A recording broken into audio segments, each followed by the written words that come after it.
Jalur masuknya Islam di Indonesia. 1. Perdagangan. Saluran perdagangan merupakan tahap yang paling awal dalam tahap Islamisasi yang diperkirakan dimulai pada abad ke-7 Masehi dan melibatkan pedagang-pedagang Arab, Persia, dan India. Menurut Tom Piras, sekitar abad ke-7 sampai abad ke-16 lalu lintas perdagangan yang melalui Indonesia sangat ramai. Dalam agama Islam, siapapun bisa sebagai penyebar Islam. Sehingga ini menguntungkan karena melakukannya sambil berdagang. Pada saluran ini, hampir semua kelompok masyarakat mulai terlibat. Dari raja, birokrat, bangsawan, masyarakat kaya hingga menengah ke bawah. Proses ini dipercepat dengan runtuhnya kerajaan Hindu-Buddha. 2. Perkawinan. Tahap perkawinan merupakan kelanjutan dari tahap perdagangan. Para pedagang yang datang lama-kelamaan dan menetap, terbentuklah perkampungan yang dikenal dengan nama pekojan.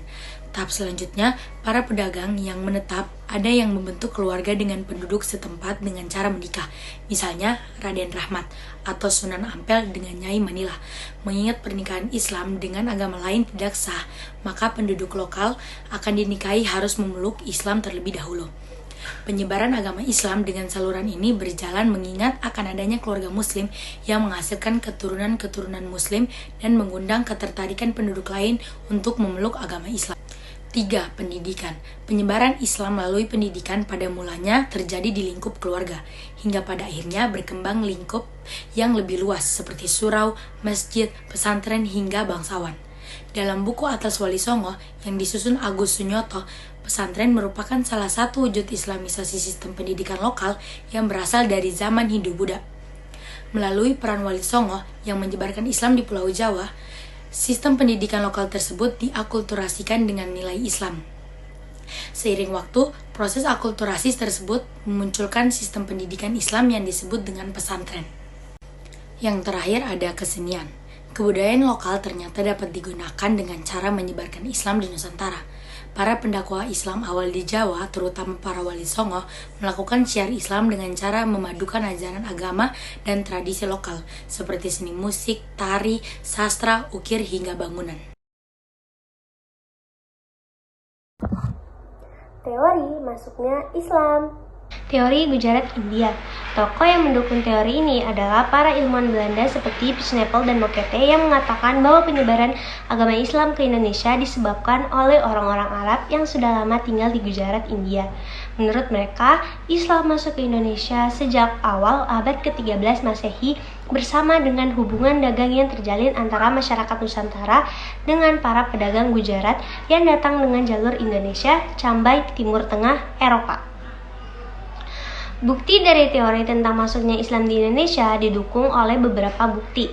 Bukti tersebut antara lainnya adalah: yang pertama, batu nisan Sultan Samudra Pasai Malik As-Saleh 1297 dan batu nisan Sheikh Maulana Malik Ibrahim di Gresik yang memiliki kesamaan dengan batu nisan yang berada di Cambay. Yang kedua, keterangan Marco Polo dari Venesia, Italia yang pernah singgah di Perlak tahun 1292. Ia menceritakan bahwa di Perlak sudah banyak penduduk yang memeluk Islam dan banyak pedagang Islam dari India yang menyebarkan ajaran Islam. Meskipun memiliki bukti, tetapi teori ini juga memiliki kelemahan. Kelemahan dari teori Gujarat antara lainnya adalah: yang pertama, masyarakat Samudra Pasai menganut mazhab Syafi'i, sementara masyarakat Gujarat lebih banyak menganut mazhab Hanafi. Yang kedua, saat Islamisasi Samudra Pasai, Gujarat masih merupakan kerajaan Hindu. Teori Persia. Pencetus sekaligus pendukung dari teori Persia adalah Umar Amir Hussein dan Hossein dijajah Niningrat. Mereka menyatakan bahwa Islam yang masuk di Indonesia pada abad ke-7 Masehi adalah Islam yang dibawa oleh kaum Syiah Persia. Ahmad Mansur Suryanegara mencatat 4 persamaan budaya antara Islam di Persia dan di Nusantara.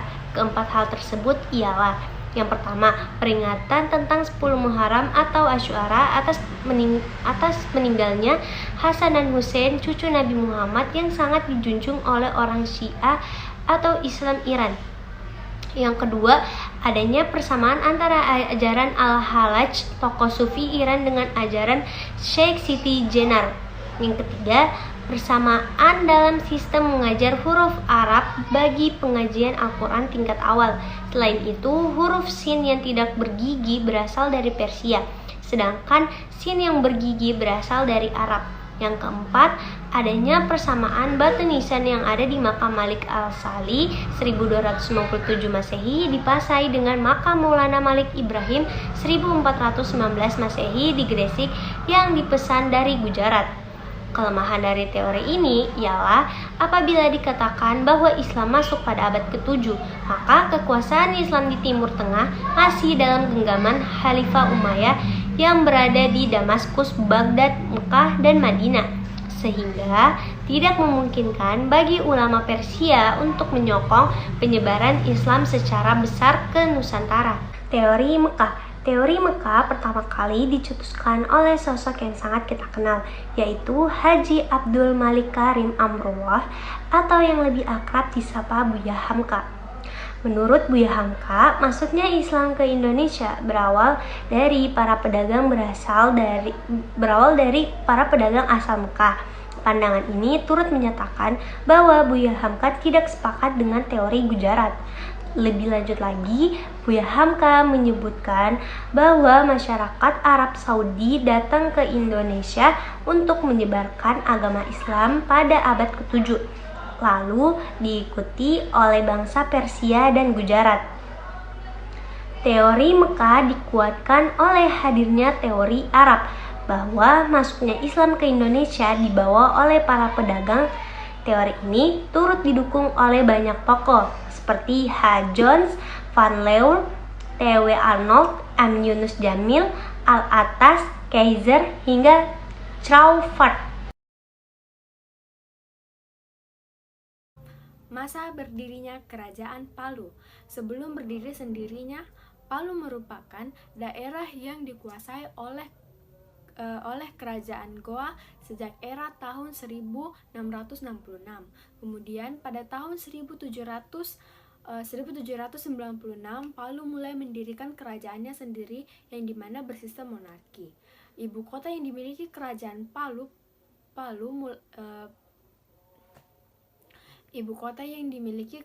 Palu adalah daerah Pandapa. Hingga tahun 1800 daerah ibu kotanya berganti menjadi Panggovia sampai di tahun 1960,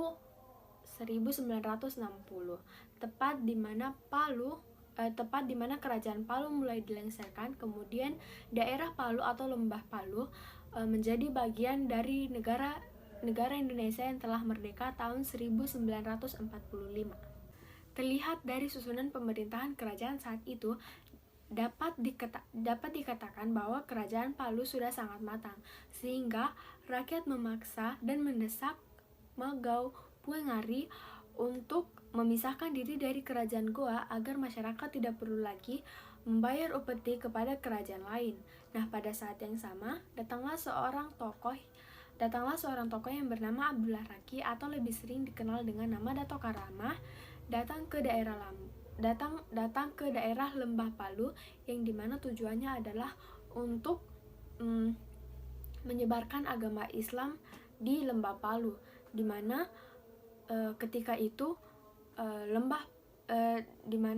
itu masyarakat suku Kaili memiliki kepercayaan di animisme atau dinamisme. Setibanya Dato Karamah di Lembah Palu, ia mulai menjelaskan dan memberitahu apa itu Islam. Namun ada dugaan bahwa Islam telah menyebar sebelum datangnya Dato Karamah. Anak Puengari lah yang menjadi orang pertama yang masuk Islam setelah Puengari datang. Kabar kedua bangsawan ini masuk Islam tersebar dengan cepat, akhirnya membuat masyarakat mengikuti jejak mereka. Seperti yang saya sebutkan sebelumnya, bahwa Dato Karamah adalah tokoh yang menjadi poin penting dalam penyebaran Islam di kota Palu. Namun, datangnya Dato Karamah ke Lembah Palu ini bukan hanya untuk menyebarkan agama Islam, namun juga untuk melakukan perdagangan seperti tokoh-tokoh ulama lainnya. Hal itu dibuktikan dengan kegiatan transaksi jual beli yang ia lakukan dengan keluarga kerajaan serta masyarakat lainnya. Nah, transaksi jual beli itu dapat berbentuk perlengkapan-perlengkapan adat yang dimana ingin diperlihatkan kepada masyarakat suku Kaili, sekaligus untuk mengenalkan budaya-budaya yang dimiliki oleh Minangkabau. Yang kedua, jalur penyebaran Islam di Kerajaan Palu adalah dengan pernikahan, di mana dari kedua putri yang dimiliki Dato Karama, ia menikahkan salah satu anaknya tersebut kepada keturunan Raja Kaili. Kemudian yang ketiga, yaitu dengan metode pendidikan. Nah, karena pada saat itu suku Kaili masih memiliki tingkat pengetahuan yang sederhana dan terbatas, sehingga Dato Karama mulai mengajarkan Islam mulai dari cara berpakaian yang sesuai dengan menurut syariat Islam. Setelah itu baru ia mulai mengajarkan apa itu sholat, bagaimana cara mengaji. Metode keempat yaitu metode kesenian. Dato Karama memberikan sebuah alat musik tradisional yang dinamakan sebagai Kakulan Wada kepada raja-raja Kaili. Nah, di mana pemberian alat musik tersebut ditujukan dengan alasan untuk sebagai bentuk hubungan persahabatan yang dimiliki keduanya. Nah, Kakulan Wada ini digunakan ketika upacara-upacara penting seperti upacara perkawinan dan upacara adat kematian.